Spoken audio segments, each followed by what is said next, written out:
I am Tanya Hedgepeth, one of the Business Development Officers at DPIE, and my colleague Nicole Reese and I would like to provide you with an introduction to our section and the work that we do. The Business Development section is a new initiative in the Director's Office. Nicole and I started in October of 2019. Our mission is to support the growth of a thriving and diverse commercial business community, and we do this by providing guidance and assistance through the DPIE permitting and licensing processes. In the implementation of our mission, we strive for a hands-on approach to resolve your issues. We often coordinate with agency personnel to facilitate the completion of paperwork and document review. We also educate business owners about DPIE requirements and processes and liaise with entrepreneurs and other government agencies. DPIE is a large organization that manages the Prince George's County government operations in the areas of permitting, business licensing, plan review, inspections, and property maintenance enforcement. DPIE includes the following 7 divisions. Licensing and permitting. They process business licenses and building and site plan permits. Building plan review. They review plans for residential and commercial businesses. Site plan review. They actually review and approve site and road plans for approved development and road improvement projects. Inspections. They regulate construction development and grading through inspections and enforcement of codes. Enforcement. They investigate code violations at residential, commercial, and industrial properties in order to maintain the safety and aesthetic value of our communities. Administrative services. They are responsible for human resources management, budget, procurement, and facilities management. And lastly, information technology. They provide technological support for the agency.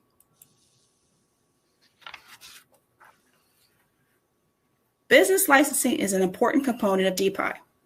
We want to ensure that businesses are properly licensed in the county. Per code, most businesses are required to have a Prince George's County business license. An applicant can find the business license forms online to fill out and to bring to our offices at 9400 Peppercorn Place. There are several mandatory online applications. These are for lodging establishments, single-family rental licenses, and for those who are first-time registrants, the owner or designated agent should choose the new customer sign-up link. For food service facilities and public pools and spas, they are required to also have mandatory online applications, but these are for their renewals only. DPIE does not provide licenses for every business in the county. The State Business License Division also issues license for certain specified Maryland businesses located within Prince George's County.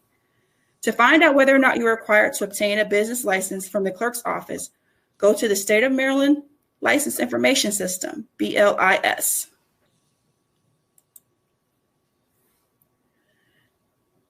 Before applying for a permit, there are several things that we recommend that you do. You should hire qualified architects, engineers, and contractors if you are able. It would be good if they're familiar with the Prince George's County permitting processes and the building code. You want to make sure they are licensed and bonded. Please be sure to identify them on the permit application in the section that lists the owner, contractor, and contact information. You will want to make sure that you verify that your permits have been applied for, so please ask for receipts. Lastly, know the timing of your project. You want to be aware of your financing, your building schedule, and your inspections. As you know, time is money, and knowing these are important for the success of your project. DPIE has simplified the permitting process, and most permit applications can be submitted online at the DPIE website. It is recommended that most apply for the online permitting system as it streamlines the process. Once our office is open, you can also visit the permit center and use the public computers. For simple tenant fit outs, sign permits, and use and occupancy permits, you may apply online and do a same-day walkthrough of the permit. For permits that need extensive review, such as large-scale construction or changes of use, please use the e-plan to upload your plans, whereby you can track and review and take control of your comments. As mentioned, there are several permit types that can be walked through and typically received same day. These are banks, general office spaces, carry-out restaurants, small and medium businesses, such as barbershops, beauty salons, and optical stores. There are also many permits that cannot be walked through. These include assisted living facilities, daycare centers, nightclubs, dance halls, and auditoriums, spaces with large live entertainment, assembly, mercantile, and educational spaces, projects that are 5,000 square feet or greater, businesses and storage spaces that are 10,000 square feet or greater, projects that involve more than one floor level, and commercial commission hoods. My colleague Nicole will now walk with you and talk with you in more detail about the permitting processes and requirements. Hello, everyone. My name is Nicole Reese. I am the other Business Development Officer in the Business Development section. I will start off discussing the basic flow chart for permitting processes within DPIE. First, a permit application is submitted online in ePermits, which can be accessed via our webpage. Be sure to select ePlan during the application phase so you can upload your plans from the comfort of your office or home. Once the application has gone through a quality review check, initial fees will be assessed.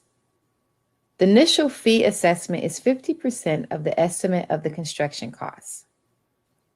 Once fees are paid, your application will go into a review stage. DPIE's review will consist of reviews by several different disciplines housed in various departments in the agency. For example, if food or public health is related, your application will be subject to a health review.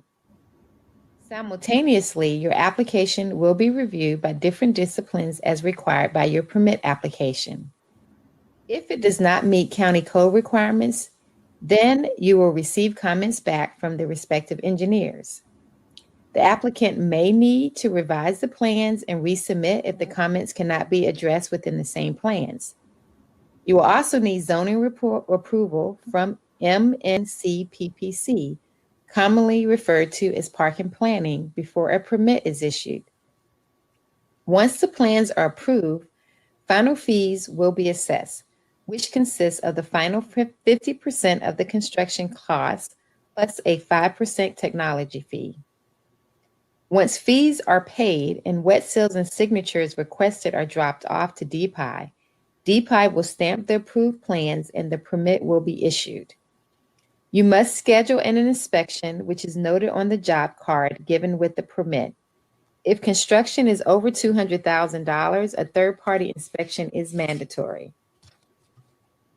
Schedule inspections by calling it in.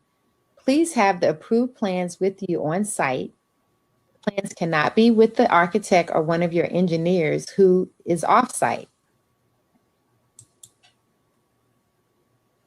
Before applying for permits, it is essential to find out if you can operate your business within the zoning ordinance.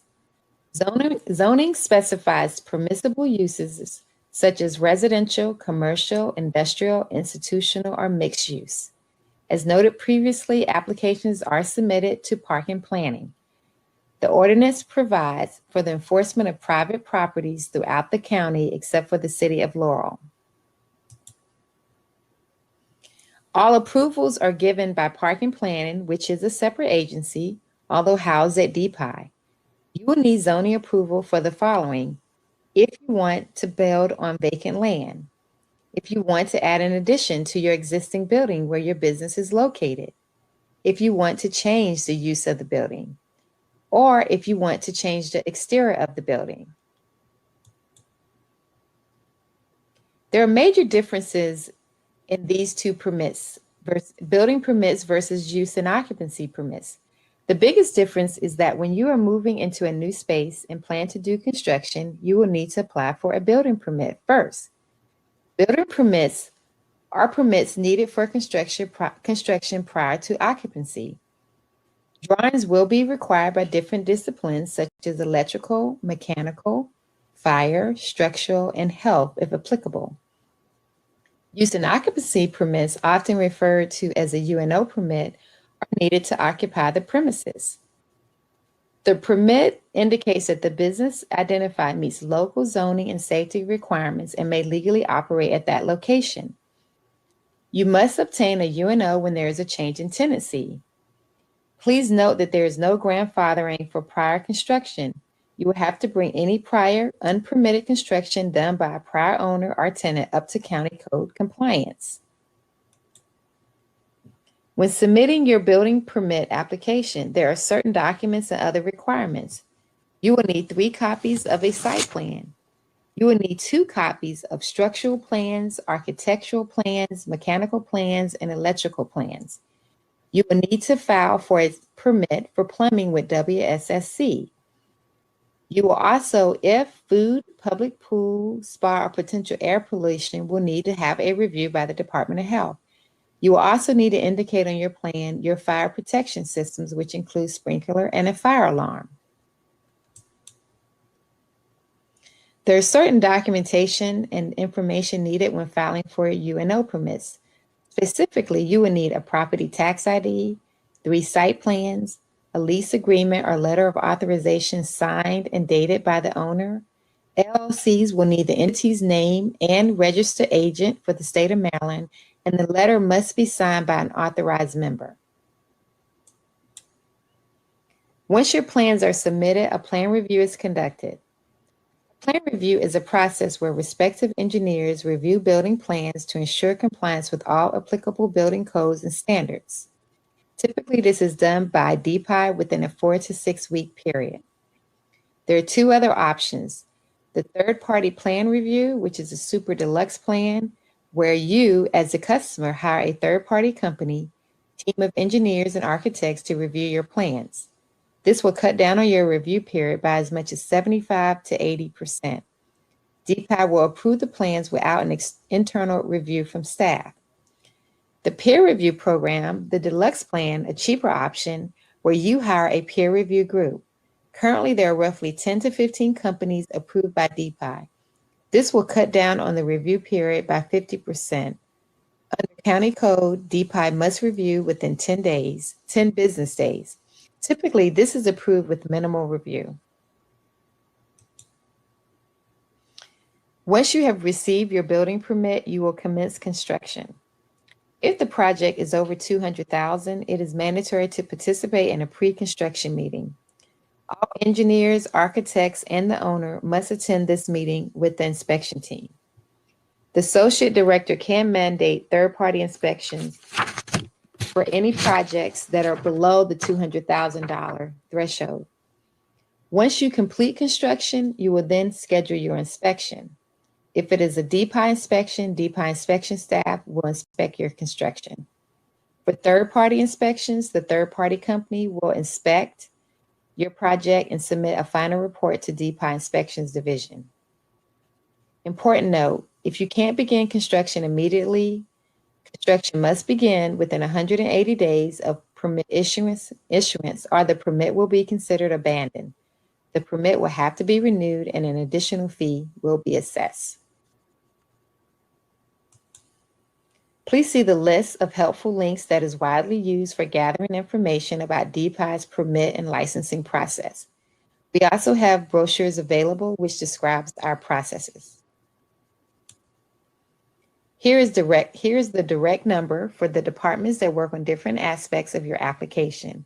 It also lists a number for the director's office should you need to contact the director's office for any reason. And lastly, thank you. Tanya Hatchpeth and I can be reached directly by email at dpiebizdev@co.pg.md.us or the phone numbers listed on this page.